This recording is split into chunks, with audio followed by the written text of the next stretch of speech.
17 বছরের সম্পর্ক এক নিমিষেই শেষ। বিএনপির যে বাঘিনী সংসদে দাঁড়িয়ে সরকারের বুকে কাঁপন ধরাত, আজ তাকেই কিনা ঘাড় ধাক্কা দিয়ে বের করে দিল বিএনপি। রাজনীতির মাঠে এক মহা নাটকীয় মুহূর্তের সাক্ষী হল পুরো বাংলাদেশ। 30 ডিসেম্বর দিনটি বিএনপির ইতিহাসের পাতায় লেখা থাকবে এক কালো অধ্যায় হিসেবে। একদিকে দলের মা এবং আপোষহীন নেত্রী বেগম খালেদা জিয়ার চিরবিদায়, আর অন্যদিকে ঠিক এই শোকের মুহূর্তেই দলের অন্যতম লড়াকু সৈনিক রুমিন ফারহানার বহিষ্কার। তারেক রহমান দেশে ফিরেই বুঝিয়ে দিলেন তিনি কতটা কঠোর।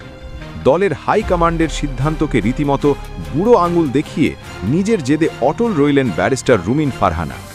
আর রুমিনের এই দুঃসাহসের চড়া মাসুল এবার তাকে দিতে হলো। তারেক রহমান দেশে পা রাখার সাথে সাথে তার নির্দেশে দল থেকে ছুঁড়ে ফেলা হলো রুমিনকে। যে দলের জন্য তিনি দিনরাত এক করে লড়েছেন, সেই দল থেকেই তাকে এমন অপমানজনকভাবে বিদায় নিতে হবে তা হয়তো রুমির নিজেও স্বপ্নে ভাবেননি। ঘটনার শুরুটা বেশ নাটকীয়। বিএনপির হাইকমান্ড থেকে যখন ব্রাহ্মণবাড়িয়া 2 আসনে প্রার্থী হিসেবে শরিক দলের নেতাকে বেছে নেওয়া হলো, তখন থেকেই বারুদ জমছিল।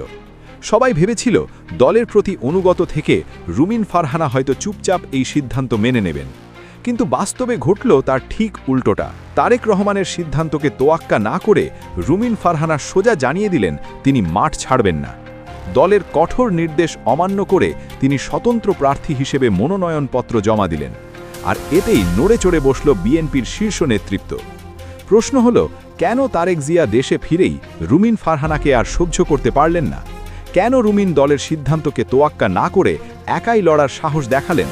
এই বিদ্রোহের পেছনে কি শুধুই এমপি হওয়ার লোভ, নাকি লুকিয়ে আছে পুরনো কোনো ক্ষোভ?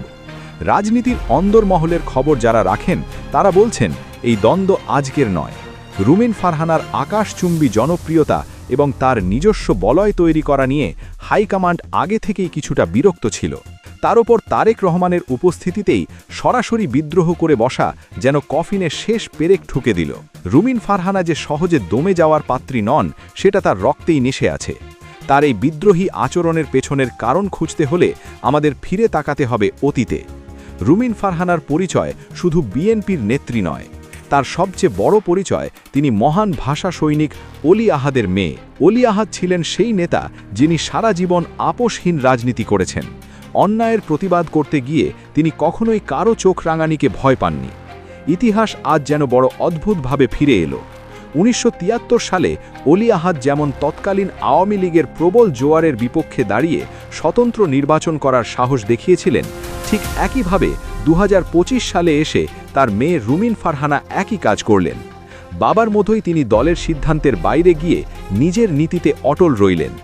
বাবার রক্তে যার ধমনীতে, তিনি কি আর হাইকমান্ডের ধমকে চুপ থাকেন? রুমিন প্রমাণ করলেন তিনি অলি আহাদেরই মেয়ে, স্রোতের বিপরীতে যাওয়াই যার স্বভাব।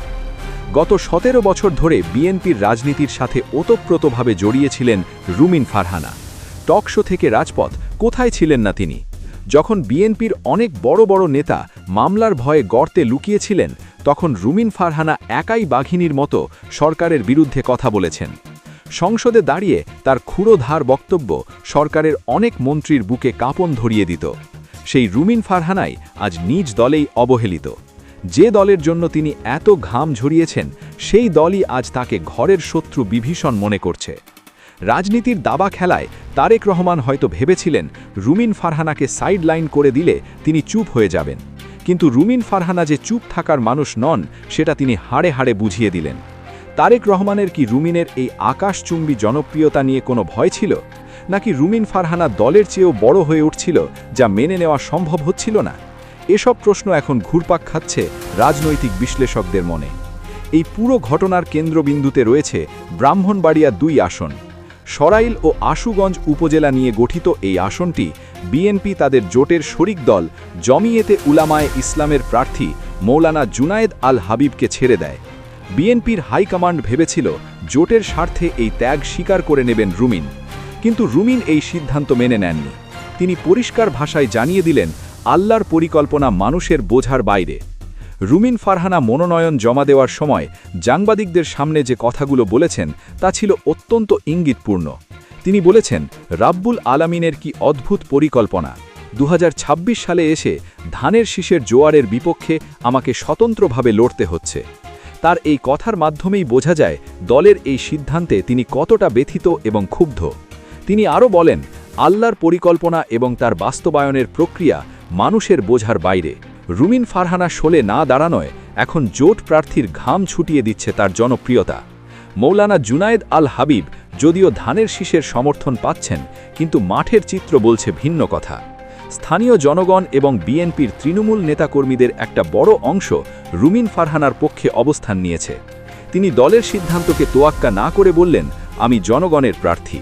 তিনি স্পষ্টভাবে জানিয়ে দিয়েছেন, বড় দল হিসেবে বিএনপির ব্যস্ততা অনেক, তাই তিনি মানুষের প্রার্থী হিসেবে জনগণের সমর্থন নিয়েই নির্বাচনে জয়ী হতে চান। আর এভাবেই তারেক জিয়ার লাল নোটিশকে তুড়ি মেরে উড়িয়ে দিলেন রুমিন। জানিয়ে দিলেন তিনি কারোর দাবার গুটি হতে আসেননি। তার এই অনড় অবস্থান বিএনপির জন্য বড় ধরনের মাথা ব্যথার কারণ হয়ে দাঁড়িয়েছে। রুমিন ফারহানা যদি নির্বাচনে জয়ী হয়ে আসেন, তবে তা হবে তারেক রহমানের সিদ্ধান্তের বিরুদ্ধে এক বড় চপেটাঘাত। আর এ কারণেই তড়িঘড়ি করে তাকে দল থেকে বহিষ্কারের মতো কঠোর সিদ্ধান্ত নেওয়া হলো। 30 ডিসেম্বর দুপুরে বিএনপির সিনিয়র যুগ্ম মহাসচিব রুহুল কবির রিজভী স্বাক্ষরিত এক বিজ্ঞপ্তিতে রুমিন ফারহানাকে দলের প্রাথমিক সদস্য পদ সহ সকল পর্যায়ের পদ থেকে বহিষ্কার করা হয়। বিজ্ঞপ্তিতে বলা হয়, দলীয় সিদ্ধান্ত অমান্য করে বিদ্রোহী প্রার্থী হওয়ায় তাকে বহিষ্কার করা হয়েছে। তার সাথে আরও কয়েকজন নেতাকেও একই অভিযোগে দল থেকে বের করে দেওয়া হয়েছে। কিন্তু প্রশ্ন হলো, এই বহিষ্কার আদেশ কি রুমিন ফারহানাকে থামাতে পারবে? রুমিন ফারহানার বডি ল্যাঙ্গুয়েজ এবং কথাবার্তায় স্পষ্ট যে তিনি এই বহিষ্কার আদেশকে পাত্তা দিচ্ছেন না, বরং এখন তিনি আরও বেশি জেদ নিয়ে মাঠে নামবেন। স্বতন্ত্র প্রার্থী হিসেবে তার প্রতীক কী হবে তা নিয়ে এখনই আলোচনা শুরু হয়ে গেছে। কিন্তু প্রতীক যাই হোক, রুমিন ফারহানা যে একাই 100 তা তিনি বুঝিয়ে দিচ্ছেন। তিনি বলেছেন, 1973 সালে তার বাবা যেমন আওয়ামী লীগের জোয়ারের বিপক্ষে দাঁড়িয়েছিলেন, আজ সময়ের পরিক্রমায় তাকে ধানের শীষের জোয়ারের বিপক্ষে স্বতন্ত্রভাবে লড়তে হচ্ছে। এই লড়াইটা এখন আর শুধু এমপি হওয়ার লড়াই নয়, এটা এখন রুমিন ফারহানার অস্তিত্ব রক্ষার লড়াই। এটা তার আত্মসম্মানের লড়াই। 17 বছর ধরে যে দলের জন্য তিনি নিজের জীবন যৌবন সব দিয়ে দিলেন, সেই দল যখন তাকে ছুঁড়ে ফেলে দিল, তখন তার সামনে আর কোনো পথ খোলা ছিল না। তিনি বেছে নিলেন বিদ্রোহের পথ, তিনি বেছে নিলেন বাবার দেখানো পথ। তারেক রহমানের কঠোর বার্তা, দলীয় শৃঙ্খলা ভঙ্গের দায়ে রুমিনকে আজীবনের জন্য বহিষ্কার করা হলো। এই বার্তা দিয়ে বিএনপি হয়তো তৃণমূল নেতাকর্মীদের ভয় দেখাতে চেয়েছে, কিন্তু রুমিন ফারহানার মতো হাই প্রোফাইল নেতাকে বহিষ্কার করে বিএনপি আসলে নিজেদের পায়ে কুড়াল মারল কিনা তা সময়ই বলে দেবে। কারণ রুমিন ফারহানা শুধু একজন নেতা নন, তিনি বিএনপির নারী সমর্থক এবং তরুণ প্রজন্মের কাছে এক আইকন। তার এই বহিষ্কার সাধারণ ভোটারদের মনে বিরূপ প্রভাব ফেলতে পারে। বিশ্লেষকরা বলছেন, এই বহিষ্কার রুমিনের জন্য শাপে বর হতে পারে।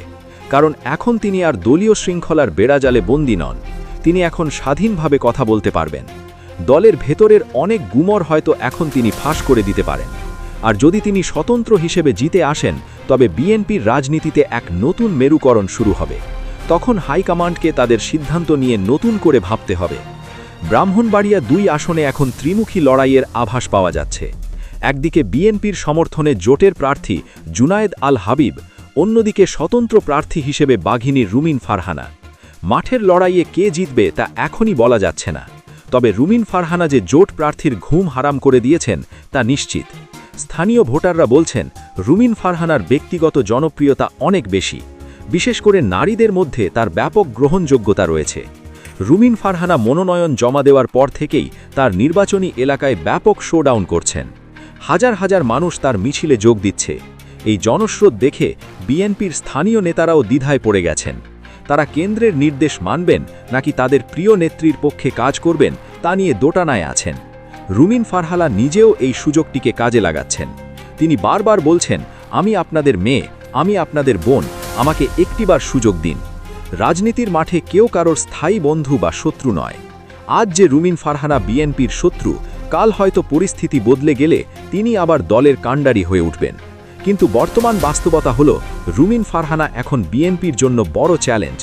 তারেক রহমান তাকে দল থেকে বের করে দিয়ে হয়তো ভেবেছিলেন আপদ বিদায় হলো, কিন্তু রুমিন ফারহানা বুঝিয়ে দিচ্ছেন তিনি আপদ নন, তিনি ছিলেন দলের সম্পদ। আর সেই সম্পদকে হেলায় হারিয়ে বিএনপি এখন বড় বিপদে। সামনের দিনগুলোতে এই নাটক আরও জমবে। নির্বাচন যত ঘনিয়ে আসবে, উত্তাপ তত বাড়বে। রুমিন ফারহানা কি তার বাবার মতো ইতিহাস গড়তে পারবেন, নাকি দলীয় মেশিনারিজের কাছে তাকে হার মানতে হবে? তবে হার জিতের চেয়ে বড় কথা হল, রুমিন ফারহানা যে সাহস দেখিয়েছেন তা বাংলাদেশের রাজনীতিতে বিরল।